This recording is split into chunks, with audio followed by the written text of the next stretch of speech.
नमस्कार, मैं हूं पंकज भदौरिया और आज आपको यूपी का एक बहुत खास स्वाद चखाती हूं और वो है ये हरे चने का निमोना।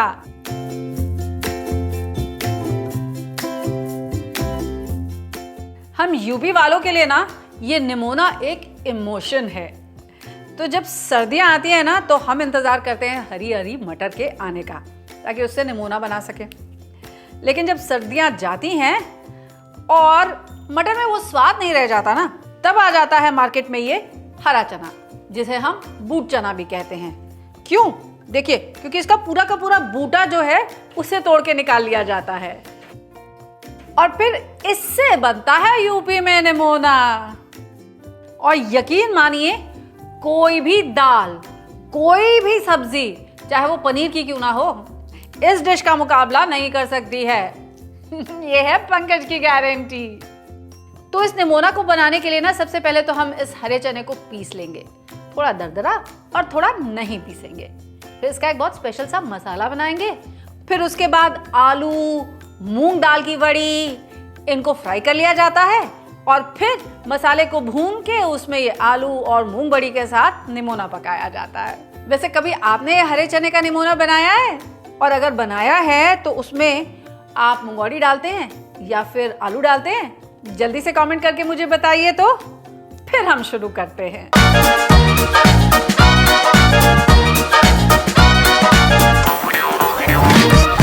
तो पहला काम तो ये करेंगे कि इस हरे चने को अच्छे से धो लेंगे और इसमें से थोड़ा सा चना मैं रिजर्व कर लूंगी, जिसे मैं पीसूंगी नहीं, और बाकी ये जो चना है इस चने को मैं दरदरा पीस लूंगी, यानी कि कोर्सली ग्राइंड कर लूंगी।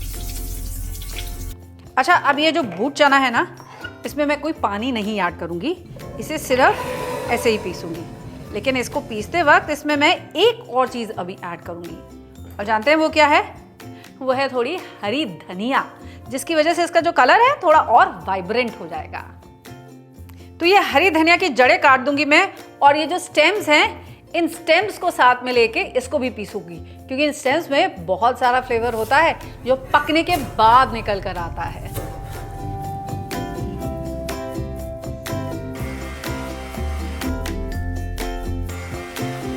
अब देखिए, कुछ इस तरीके से दरदरा सा हमको इसे पीस लेना है। देखिए, एकदम फाइन पेस्ट इसका हम नहीं बनाएंगे। अब ये तो हो गया हरे चने का पेस्ट। अब एक मसाले का पेस्ट हम और बनाएंगे, और ये मसाले का पेस्ट बनाएंगे बहुत ही ट्रेडिशनल तरीके से हम अपने सिलबट्टे पे, क्योंकि सिलबट्टे के पिसे हुए मसाले की बात ही कुछ और होती है। ये तो आप भी मानेंगे ना। अगर आपके पास सिलबट्टा ना हो तो ऑफ कोर्स आप मिक्सी में भी पीस सकते हैं। अब अपने सिल के नीचे मैंने एक कपड़ा बिछा लिया है, ताकि जब मैं इस पे मसाला बटूं ना तो वो फैले नहीं।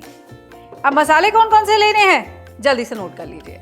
सबसे पहले तो लूंगी मैं इसमें एक छोटा चम्मच जीरा, कुछ दाने काली मिर्च के, 5 से 6 लौंग, 2 मोटी इलायची, 2 चम्मच कोरिएंडर सीड्स, 2 से 3 लाल मिर्च, 1 टुकड़ा दालचीनी का, 2 इंच का टुकड़ा अदरक का, 7 से 8 लहसुन की कलियां, और इसी के साथ साथ है ये हरा लहसुन, जिसे सागा लहसुन भी कहते हैं, यानी ग्रीन गार्लिक। ये भी इस मौसम में बहुत आ रहा होता है ना, इसीलिए इसको भी डाला जाता है। वंस अगेन, इसका एक फ्लेवर होता है, साथ ही साथ हल्का सा कलर भी आता है, इसलिए तो इसको भी चॉप करके मैं इसमें मिला दूंगी। अब थोड़ा सा पानी ऐड करेंगे और इसको हम पीस लेंगे। ताजे पिसे मसालों का ना स्वाद ही कुछ और होता है, और अगर वो मसाले सिल पे पिसे हों तो बस कह नहीं क्या।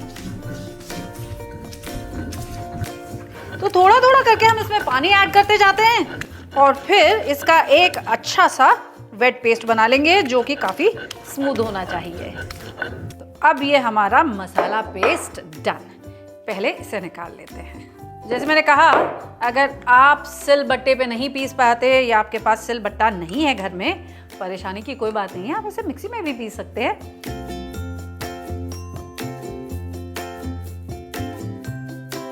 तो अब ऐसे ही 2 प्याज भी मैं पीस लूंगी, लेकिन उसको आपको सिल पे पीसने की जरूरत नहीं है, वो आप मिक्सी में भी पीस सकते हैं। This also done. अब मटर पीस लिए हमने, मसाला पीस लिया है, प्याज पीस लिया है। अगला काम हमको ये करना है कि हमको आलू और मूंग दाल की बड़ी, जिसे यहाँ मूंगौड़ी कहा जाता है, उसको फ्राई करके निकालना है। उसके लिए एक बड़े से आलू को मैं ऐसे लंबे पीसेस में कट कर लूँगी। अब मूंगौड़ी बनती है ट्रेडिशनली एक लोहे की कढ़ाई में, और वो भी सरसों के तेल में। तो पहले हम थोड़ा सा सरसों का तेल गरम कर लेते हैं, और तेल जब गरम हो जाएगा ना, उसे हल्का सा पहले हम ठंडा कर लेंगे। अब मेरे पास है यहाँ पर ये मूंग दाल की बड़ियाँ, और इनको मैं हल्का सा पहले क्रश कर लूँगी, तोड़ लूँगी। अब तेल में अच्छा सा धुआं आ चुका है ना, तो गैस को कर देते हैं हम बंद, और इसको 2 मिनट के लिए थोड़ा सा ठंडा हो जाने देते हैं। इसके बाद डालेंगे हम इसमें अपने आलू। इतने गरम तेल में डाल दिया तो आलू जल जाएंगे। अब तेल थोड़ा ठंडा हो चुका है, तो अब ऐड करते हैं हम इसमें ये आलू के पीसेस। सर्दियों में जब आलू भी आता है ना, तो वो नया खुदा हुआ आलू आता है, और ये आलू जब फ्राई होता है बहुत क्रिस्पी फ्राई होता है। इसीलिए इस आलू के चिप्स और इसी के साथ साथ फिंगर्स या फ्रेंच फ्राइज बहुत क्रिस्प बनते हैं।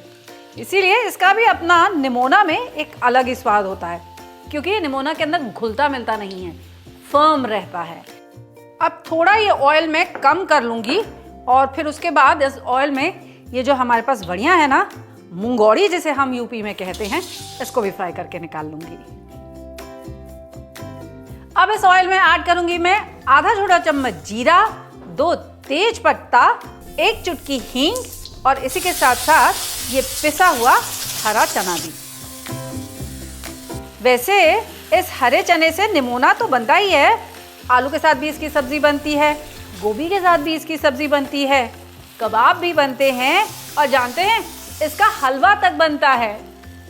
आप वैसे हरे चने के साथ और क्या बनाते हैं, जल्दी से कमेंट करके मुझे बता दीजिए, ताकि अगली बार मैं वो चीज़ भी ज़रूर ट्राई कर लूँ। तो इस हरे चने को कब तक भूनना है? तकरीबन 7 से 8 मिनट के लिए, या जब तक ये थोड़ा ड्राई आउट नहीं होने लग जाता और आपको चने की भूनने की खुशबू आ जाए, तब तक। अब देखिए ये थोड़ा ड्राई आउट भी होने लग गया है, और इसी के साथ साथ इसका कलर भी कितना डार्क हो गया है।